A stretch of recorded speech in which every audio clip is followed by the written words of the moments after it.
Hey everybody, this is JR and welcome to Three Things with JR. I am not in my home office recording this. I am out in the wilderness socially distancing. I took a ride on my motorcycle. I have a 2008, is it 2008? No, 2011 Kawasaki KLR 650. I've got about 35,000 miles on it, and a lot of those miles were put on the roads of Greene and Madison County, Virginia, as they lead up here into the wilderness, into the Rapidan Wildlife Management Area.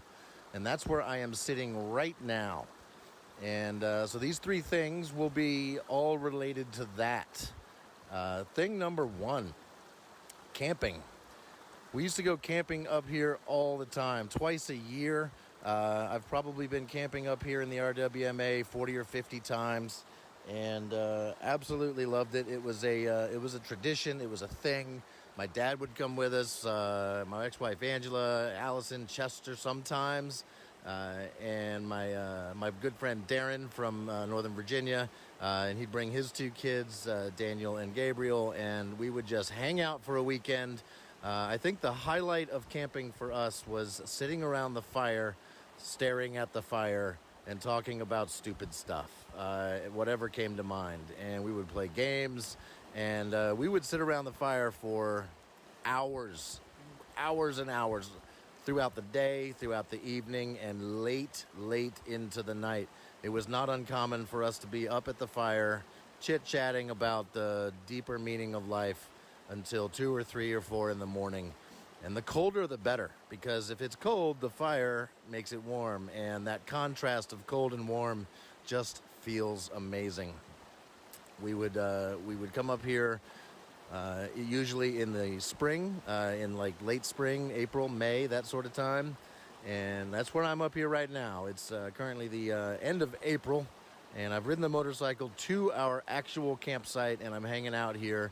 We are considering camping again during this pandemic. Seems like a good socially distant thing to do, to be out here in the wilderness where there are no people.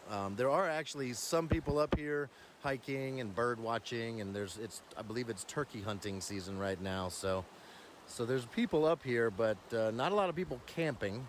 I have verified that this area is indeed open, unlike the Shenandoah National Park, which I've heard is closed. So the Rapidan Wildlife Management Area going strong, thanks to the Virginia Department of Game and Inland Fisheries, keeping this place open and available to the public. As long as you have an access permit. They started that back in 2012. We used to be able to just come up here and camp, and then you started to have to buy permits for each person that was up here. So there was a slight added expense, but it wasn't too bad, and it was always worth it. We would be camping up here, in the park rangers or the Virginia Department of Game and Inland Fisheries officers would definitely patrol the area. They would come walking right into your camping spot and ask to see your permits, and they would also want to make sure you weren't drinking beer or any other kind of alcohol. Alcohol use is prohibited up here. The display and consumption of it is illegal. You can have it if it's not displayed. Like if you have it in your vehicle, it's okay. But if you have it out of your vehicle on display, or if you're drinking it, you could get in big trouble. And so we've always been very careful with our alcohol. For the most part, we don't bring much up here. If we do, we wait until after the park rangers have come through before we start to imbibe at all. And also one time when we were up here, we were approached by an officer. They checked our permits, looked for alcohol, and then proceeded to tell us all about how we were camping on the site of that particular officer's biggest meth drug bust ever. Apparently this spot is, or at least used to be, used by drug runners to sell their wares. Or maybe even they would come up here with a camper and make meth. I don't know. But apparently we camped on a pretty big meth hot spot in the Rapidan Wildlife Management Area.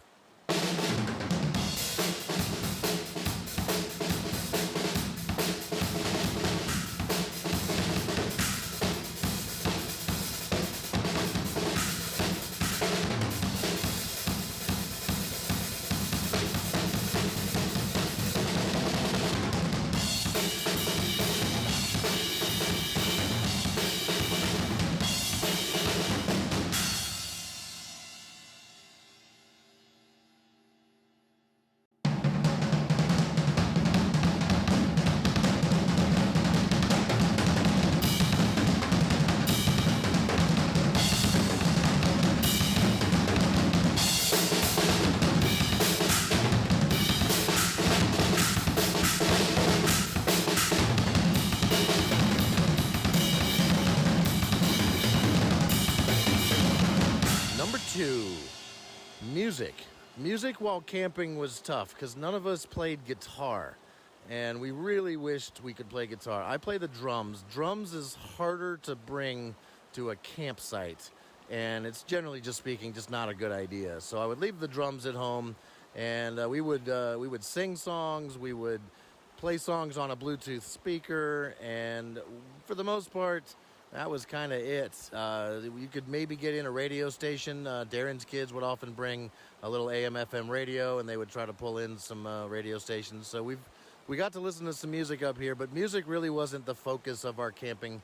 It was really all about the fire and playing games and going hiking and stuff. So, yeah, music. It was almost like a break from music, a chance to let nature and the water, you can hear it right now. I'm literally sitting in the middle of a creek on a big rock, and this water, this sound becomes the soundtrack of our camping, and it just never goes away. It's like white noise, and it's pretty amazing. The water has been so high here. We were here one time when it rained all night, like torrential downpours, and we all survived in our tents just fine. When we got up the next morning, the water in the creek, which is normally just a pretty rolling creek, was up 3 or 4 feet higher than normal. We could not see the rocks we could normally, like the rock I'm sitting on right now would have been completely submerged by the incredible rushing water. It was amazing to see that amount of water. My daughter Allison woke up in the middle of the night and ran from her tent to our tent to sleep with Mom and Dad, and actually couldn't see. It was wet. She fell down the side of an embankment down to the water.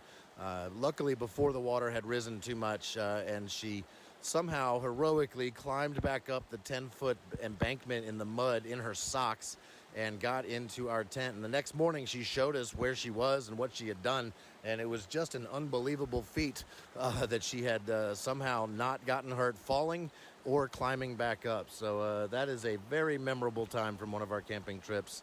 And yeah, so music, water is the music of our camping trips.